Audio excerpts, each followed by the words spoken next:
Hello students, welcome all of in the maths class once again. आज हम start करने जा रहे हैं क्वेश्चन नंबर 3 एक्सरसाइज 8.3 का क्वेश्चन। हमारा चैप्टर चल रहा है कंपेयरिंग क्वांटिटीज और देखते हैं इस क्वेश्चन में क्या दिया हुआ है। आपसे कहा गया Fatima borrows ₹12,500 at 12% per annum for 3 years at simple interest. Fatima ने 12,500 रुपीज बोरो किए हैं 3 इयर्स के लिए 12% पर एनम सिंपल इंटरेस्ट पर, जबकि Radha borrows rupees the same amount for the same time at 10% per annum compounded annually. जबकि राधा ने जो अमाउंट बोरो किया है 12,500 रुपीज, सेम अमाउंट बोरो किया है 3 इयर्स के लिए बोरो किया है और जो रेट ऑफ इंटरेस्ट दिया है 10%, बट यहां पर जो इंटरेस्ट दिया है कंपाउंड इंटरेस्ट दिया है। आपसे कहा गया हु पेस मोर, किसने ज्यादा अमाउंट पे किया एंड बाय हाउ मच, और कितना ज्यादा पे किया।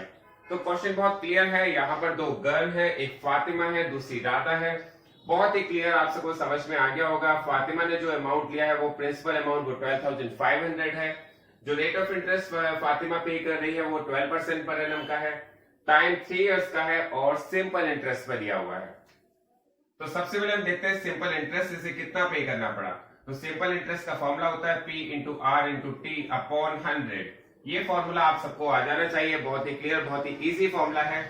यहाँ पर देखते हैं प्रिंसिपल अमाउंट कितना है इसका।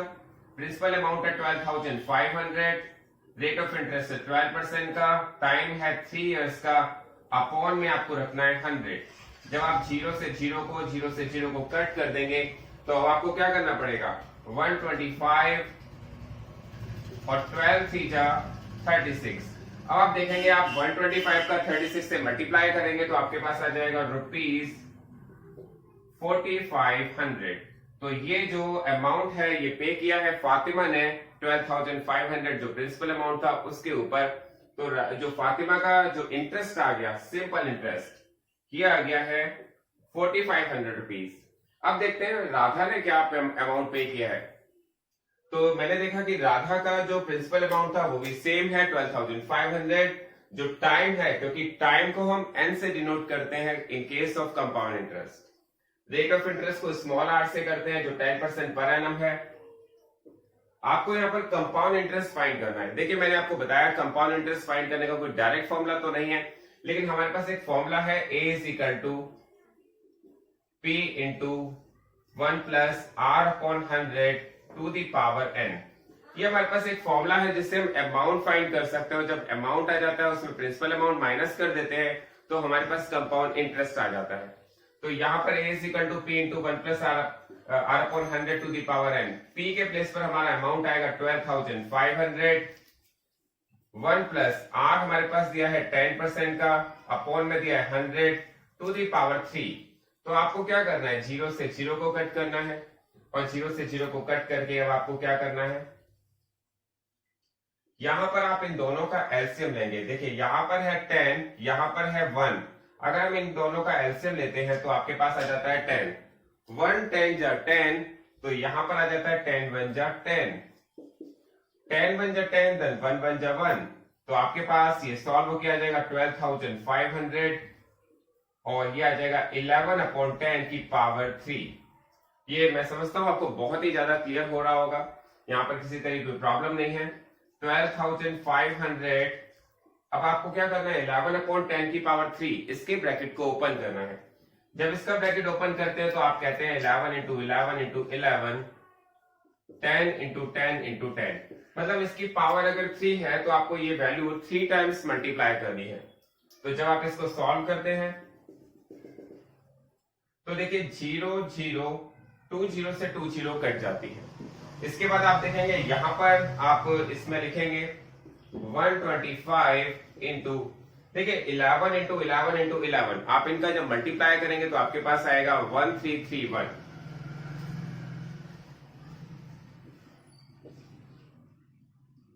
अपॉन 10।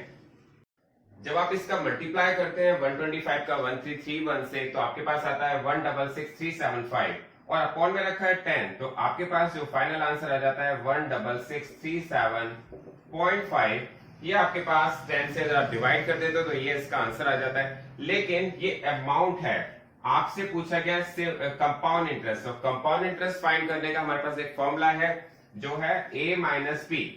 तो आप क्या करेंगे 16637.5 में से 12,500 जो प्रिंसिपल अमाउंट था वो आप माइनस कर देंगे, और जब प्रिंसिपल अमाउंट आप माइनस कर देते हैं तो आपके पास इसकी जो वैल्यू आती है वो आती है 4137.50। तो इट मींस जो कंपाउंड इंटरेस्ट आ गया है, जो राधा ने कंपाउंड इंटरेस्ट पे किया है वो किया है 4137.50। तो आपके पास बहुत ही क्लियर है, आपके पास जो अमाउंट आया है जो फातिमा ने पे किया है सिंपल इंटरेस्ट का वो किया है 4500 का, और जो राधा ने पे किया है वो किया है 4137.50 का। तो बहुत ही क्लियर है किसने ज्यादा पे किया है, तो हम यहाँ पे लिखेंगे फातिमा पेस मोर, फातिमा ने ज्यादा पे किया है। और उसमें एक लास्ट में क्वेश्चन और पूछा गया है बाय हाउ मच, कितना ज्यादा पे किया है। तो आपको क्या करना पड़ेगा, आपको ज्यादा में से जो 4500 है उसमें से ये अमाउंट माइनस करना पड़ेगा, और उसमें से आप माइनस करेंगे तो माइनस आपको अपने आप करना है, माइनस करके आपको फाइंड करना है कि कितना अमाउंट आएगा। तो इसमें आपके पास आ जाएगा, देखिए आप करेंगे तो आपके पास आएगा 50, 9 में से 7 गया 2, ये आपके पास आ जाएगा 9 में से 3 गया 6, 362.50। तो ये इसका आंसर होगा। बहुत ध्यान से आपको इस क्वेश्चन को करना है। अब देखते हैं इसका नेक्स्ट क्वेश्चन। नेक्स्ट क्वेश्चन है 4। इसमें देखते हैं क्या दिया हुआ है। आपके पास दिया हुआ है I borrowed ₹12,000 from Jamshed at 6% per annum simple interest for 2 years. Had I borrowed this sum at 6% per annum compound interest, what extra amount would I have to pay? तो क्वेश्चन में यहाँ पर जो लैंग्वेज में दिया गया है, आपसे कहा गया है आई, इसका मतलब मैंने, सपोज मैंने जमशेद से कुछ अमाउंट बोरो किया है, वो अमाउंट है 12,000 रुपीज, और उसका रेट ऑफ इंटरेस्ट है 6% पर एनम, 2 years के लिए लिया है सिंपल इंटरेस्ट पर। लेकिन आपसे कहा गया हैड आई बोरोड, अगर मैंने इस अमाउंट को कंपाउंड इंटरेस्ट पर लिया होता सेम अमाउंट, इट मींस जो सेम अमाउंट है वो 12,000 रुपीज ही होता, और रेट ऑफ इंटरेस्ट भी सेम 6% पर एनम होता, लेकिन जो अमाउंट होता वो चार्ज होता कंपाउंड इंटरेस्ट पर, तो मुझे कितना एक्स्ट्रा अमाउंट पे करना पड़ता ये आपको बताना है। तो बहुत क्लियर, जो मैंने 12,000 रुपीज बोरो किया है जमशेद से, और 6% पर एनम का रेट ऑफ इंटरेस्ट है, 2 years टाइम है, सिंपल इंटरेस्ट पे मैंने लिया है, तो मुझे पहले कितना इंटरेस्ट पे करना पड़ा है सिंपल इंटरेस्ट पे, पहले मुझे ये फाइंड करना पड़ेगा। उसके बाद मुझे कंपाउंड इंटरेस्ट पे अगर लिया होता तो उसमें कितना इंटरेस्ट पे करना होता वो मुझे फाइंड करना पड़ेगा। फिर दोनों में डिफरेंस देखना पड़ेगा कि कितने का डिफरेंस है, क्योंकि कंपाउंड इंटरेस्ट तो डेफिनेटली ज्यादा ही होता है। तो यहाँ पर हम देखते हैं, यहाँ पर सिंपल इंटरेस्ट में यहाँ पर हम फाइंड कर रहे हैं प्रिंसिपल अमाउंट है 12,000 रुपीज, रेट ऑफ इंटरेस्ट है 6% पर एनम, टाइम दिया हुआ है 2 years का। हम सबसे पहले ऐसा ही फाइंड करते हैं जो सिंपल इंटरेस्ट फाइंड होता है, और सिंपल इंटरेस्ट का बहुत ही इजी फॉर्मूला ऐसा equal to P RT by 100। तो यहाँ पर अगर हम इसे फाइंड करेंगे तो P के प्लेस पर रखेंगे 12,000 रुपीज, R के प्लेस पर 6 और टाइम के प्लेस पर 2 अपॉन 100। तो अब आप इसमें कट करेंगे तो 1020 1020 इसमें से कट जाएगा। इसके बाद देखते हैं यहाँ पर आएगा 12 120 और यह जगह 6 2 12।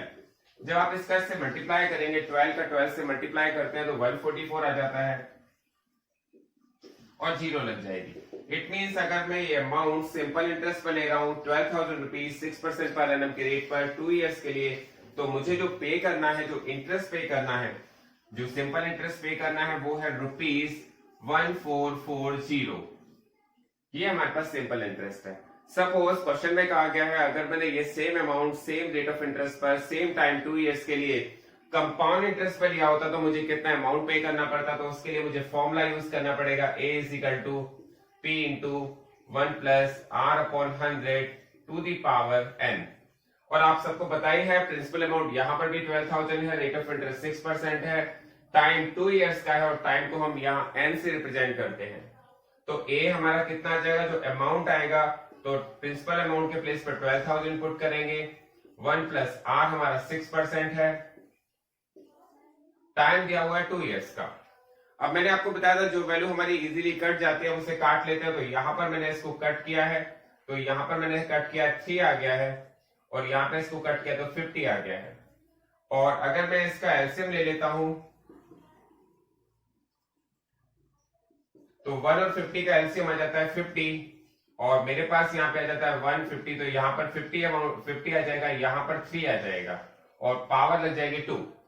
तो यहाँ पर जब हम इसका मल्टीप्लाई करेंगे तो हमारे पास आ जाएगा 12000 और ये आ जाएगा 53 अपॉन 50 की पावर 2।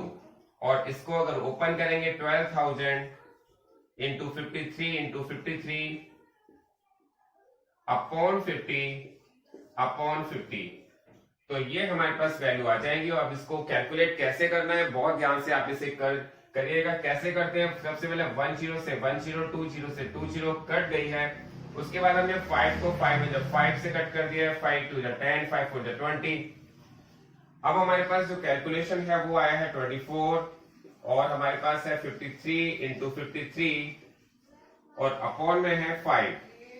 तो अब हमारे पास यहाँ पर जो क्वेश्चन है वो सॉल्व होता जा रहा है, लेकिन यहाँ पर हमें कैलकुलेशन जो मल्टीप्लाई है बहुत ध्यान से करनी होती है। जब मल्टीप्लाई हम करते हैं तो मल्टीप्लाई हमारी हो सकता है हमारी पहली बार करें तो मिस्टेक आ जाए, लेकिन आप जब उसे कंटिन्यूअसली करते रहेंगे तो वहां पर मिस्टेक आने के चांसेस कम हो जाएंगे।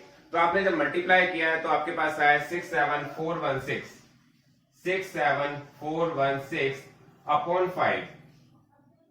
ये आपके पास इसका मल्टीप्लाई आप करेंगे तो आपके पास इसका आंसर आ जाएगा। लेकिन अभी हमें क्या करना है, अभी हमें डिवाइड करना है। डिवाइड करेंगे तो इसका इससे डिवाइड करेंगे तो आपके पास आएगा 1483.20। आप देखेंगे यहां पर जो ये अमाउंट आया है ये हमारे पास क्या है, ये हमारे पास है इसका, तो जब आप इसका मल्टीप्लाई करेंगे 24 इंटू 53 इंटू 53 तो आपके पास इन तीनों का मल्टीप्लाई करके आ जाएगा 67,416 और अपॉन में आ जाएगा 5।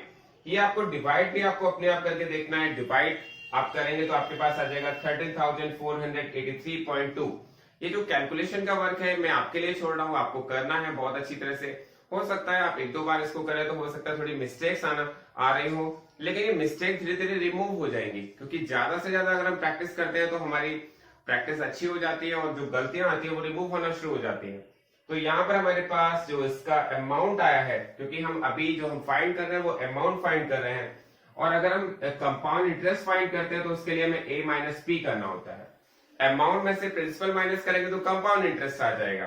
तो यहाँ पर देखेंगे अमाउंट कितना है हमारे पास, ये है अमाउंट 13,483.2 और इसमें से हम माइनस करेंगे 12,000, क्योंकि अमाउंट जो मैंने लिया था, जो बोरो किया था वो था 12,000 और इसमें से मैंने माइनस किया तो हमारे पास आ गया 1,483.2। तो आप ये बताइए कि हमारे पास जब हमने इसको सिंपल इंटरेस्ट पे लिया था तो हमें पे करना था 1,440 रुपीज, लेकिन यही सेम अमाउंट हमने कंपाउंड इंटरेस्ट पे लिया था तो हमें पे करना पड़ा 1,483.20। तो यहाँ पर डेफिनेटली आपको पता चल रहा होगा कि हमारी वैल्यूज कहाँ ज्यादा आ रही है, यहाँ ज्यादा आ रहा है। इट मीन्स यहाँ पर कितना ज्यादा आ रहा है, कितना ज्यादा आ रहा है। तो आप चेक कैसे करेंगे, आपसे कहा क्या कितना पे ज्यादा करूंगा अगर मैं इसे कंपाउंड इंटरेस्ट पे लेता हूं तो 1483.2 में से आप 1440 माइनस करेंगे तो आपके पास आ जाएगा ₹43.2। यही इसका आंसर होगा। आप इस क्वेश्चन को बहुत ध्यान से कीजिएगा, कैलकुलेशन ज्यादा टफ नहीं है इसमें, आप करेंगे तो बहुत ही इजी लगेंगे आपको। अब देखते हैं क्वेश्चन नंबर 5। क्वेश्चन नंबर 5 में कहा गया है Vasudevan invested ₹60,000 at an interest rate of 12% per annum compounded half yearly. Half yearly को बहुत ज्यादा ध्यान से देखने की जरूरत है, बहुत ज्यादा अच्छी तरह समझें हाफ ईयरली का मीनिंग क्या होता है। और उसके बाद कहा है कि what amount would he get after 6 month, उसे 6 मंथ बाद कितना अमाउंट मिलेगा, एंड आफ्टर 1 ईयर बाद उसे कितना अमाउंट मिलेगा, ये आपसे पूछा गया है। तो यहाँ पर आपसे कहा गया वासुदेवन ने जो इन्वेस्टमेंट किया है 60,000 का, तो 60,000 क्या है, ये 60,000 प्रिंसिपल अमाउंट है। रेट ऑफ इंटरेस्ट आपको कहा गया 12% पर एनम का, तो rate of interest 12% per annum है, लेकिन जो रेट ऑफ इंटरेस्ट काउंट हो रहा है, जो इंटरेस्ट काउंट हो रहा है वो हाफ ईयरली हो रहा है। तो मैंने बताया था जब हाफ ईयरली होता है तो उस केस में आप रेट ऑफ इंटरेस्ट का हाफ कर देते हैं। तो रेट ऑफ इंटरेस्ट 12% दिया हुआ है, उसको हम अगर हाफ करेंगे तो ये हो जाएगा 6% पर हाफ एनम। तो यहां पर 12% पर एनम को जब हमने हाफ किया तो हमारे पास हो गया 6% पर हाफ एनम, और यहां पर जो टाइम दिया हुआ है, टाइम दिया हुआ है 6 मंथ का। और 6 मंथ्स, क्योंकि यहाँ पर मंथ्स में वैल्यू नहीं रखी जाती है, यहाँ पर ईयर में रखी जाती है। आप 6 मंथ को अगर ईयर में चेंज करेंगे तो आपके पास आ जाएगा 1/2 ईयर। बट 1/2 ईयर को आपको कैसे करना पड़ेगा, क्योंकि यहाँ पर जो टाइम पीरियड है वो डबल हो जाता है। आपको पता होगा हाफ ईयरली के केस में टाइम पीरियड डबल हो जाता है, रेट ऑफ इंटरेस्ट का हम हाफ कर देते हैं। तो यहाँ पर 1/2 का अगर मैंने 2 टाइम्स मल्टीप्लाई कर दिया तो आपके पास आएगा 1/2 ईयर। तो आप यहाँ पर 6 मंथ को 1/2 ईयर भी कह सकते हैं, आपको ये बहुत ही क्लियर हो जाना चाहिए। इसके बाद देखते हैं आफ्टर 6 मंथ कितना अमाउंट होगा। तो यहाँ पर पहला हमने पार्ट लिया है आफ्टर 6 मंथ। फॉर्मूला हमें यूज करना है A is equal to P into 1 plus R upon 100 to the power n। तो यहाँ पर हमने यहाँ पर प्रिंसिपल अमाउंट हमारे पास दिया है 60,000 का, और 60,000 हमने यहाँ पे पुट किया है 1 प्लस R के प्लेस पे हमने पुट किया है 6, और अपॉन में रखा है 100 टू दी पावर हमने रखा है 1। और जब आप इसको कैलकुलेट करेंगे तो आपके पास जो अमाउंट है वो आ जाएगा 60,000 इंटू, यहां पर आप अगर इसका एलसीएम ले लेते हैं और एलसीएम लेके आपके पास आ जाएगा 100। आप देखेंगे यहां पर आपको एलसीएम लेना है 1 और 100 का, और 1 और 100 का एलसीएम लेकर के 100 आ जाता है। आप 1 से डिवाइड करेंगे ऊपर 100 आ जाएगा, और अगर आप 100 से डिवाइड करेंगे तो ऊपर 6 आ जाएगा। अब आप ये सोच रहे होंगे कि हमने इसको यहां कट क्यों नहीं किया। देखिए यहां पर भी कट कर सकते थे आप, कोई प्रॉब्लम नहीं है, किसी तरह की कोई इश्यू नहीं था, लेकिन हमें लगा अगर हम यहां पर कट नहीं करेंगे तो आगे भी 0 से 0 हम कट कर सकते हैं, तो उससे कोई प्रॉब्लम नहीं होती, आंसर पे कोई इफेक्ट नहीं पड़ता है। तो ये आ जाएगा 106/100। तो यहां पर मैंने जब इसकी 0 से 0 कट करी, देखिए 0 से 0, 0 से 0, 2 0 से 2 0 कट हो गई है। अब आपको क्या करना है, मल्टीप्लाई करना है। मल्टीप्लाई किसका करना है, आपको मल्टीप्लाई करना है 600 का 106 से। आप करिए 6 6 जा 36 और 6 1 जा 6, तो आपके पास इसका आंसर आ जाएगा 63,600 रुपीज। अब देखते हैं इसका सेकंड पार्ट। सेकंड पार्ट में कहा गया है कि वासुदेवन ने 60,000 रुपीज जो इन्वेस्ट किया है, अगर उसे वो आफ्टर 1 ईयर लेता है तो उसे कितना अमाउंट रिटर्न मिलेगा। तो यहाँ पर हमने देखा प्रिंसिपल अमाउंट भाई 60,000 है, rate of interest 12% per annum का है। मैंने बताया था जब कंपाउंडेड हाफ ईयरली होता है उस केस में आप रेट ऑफ इंटरेस्ट का हाफ कर देते हैं। तो रेट ऑफ इंटरेस्ट का अगर हाफ आपको करना पड़ेगा तो 12% का हाफ हो जाता है 6% पर हाफ एनम। बहुत ही क्लियर, ये बात आपको हो जानी चाहिए। इसके बाद जो टाइम पीरियड दिया है 1 ईयर दिया है, और मैंने बताया टाइम पीरियड को आप डबल कर देते हैं। टाइम को आप डबल करेंगे तो 1 का मल्टीप्लाई 2 से करेंगे तो आपके पास आ जाएगा 2 हाफ ईयर्स। तो बहुत ही क्लियर, जब कंपाउंडेड हाफ ईयरली का कोई भी केस होता है तो उस केस में आप टाइम का डबल और रेट का हाफ कर देते हैं। तो यहाँ पर फॉर्मूला वाइज सेम अप्लाई होगा, A is equal to P into 1 plus R upon 100 to the power n। तो देखते हैं इस क्वेश्चन को कैसे करेंगे। तो आपने देखा सबसे पहले लिखेंगे A is equal to P के प्लेस पर आपको लिखना है 60,000 और 1 प्लस R के प्लेस पर आपको लिखना है 6, अपॉन में लिखना है 100, टू दी पावर लिखना है 2, क्योंकि यहाँ पर पावर 2 है। इसके बाद देखेंगे आप इसका मल्टीप्लाई करेंगे तो यहां पर हमें सबसे पहले इसका एलसीएम लेना पड़ेगा। आप देखेंगे 100 और 1 का एलसीएम आएगा 100, और यहाँ पे आ जाएगा 100, यहाँ आ जाएगा 6 और पावर आ जाएगी 2। तो यहां पर इसको कैलकुलेट करेंगे तो 60,000 इंटू 106/100 और टू दी पावर 2।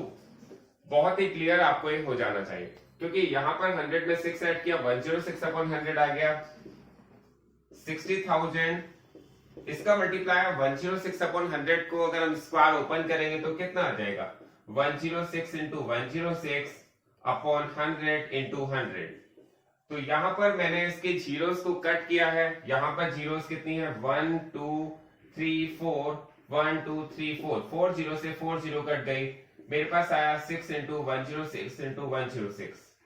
यहां पर हमारे पास आ गया है। लास्ट में जो भी हमने वैल्यूज को कट की थी, वैल्यूज जितनी कट हो रही थी, जीरोस जितनी कट हो रही थी, हमने कट कर लिया। अब हमें क्या करना पड़ेगा, लास्ट में जो मल्टीप्लाई करना पड़ेगा, और मल्टीप्लाई मैंने आपको बताया है, ये आपको अपने आप करना है। ये आपके पास अगर मल्टीप्लाई करेंगे तो आएगा 67,416, यही इसका आंसर होगा। बहुत ध्यान से आप मल्टीप्लाई कीजिए और आपके पास डेफिनेटली इसका आंसर बिल्कुल करेक्ट आ जाएगा। तो बहुत ध्यान से आप इस पूरे चैप्टर को करें और बहुत ही इजी आपको लगना चाहिए, क्योंकि ये फॉर्मूला हमारा जनरली यही यूज हो रहा है। Thanks for watching this video.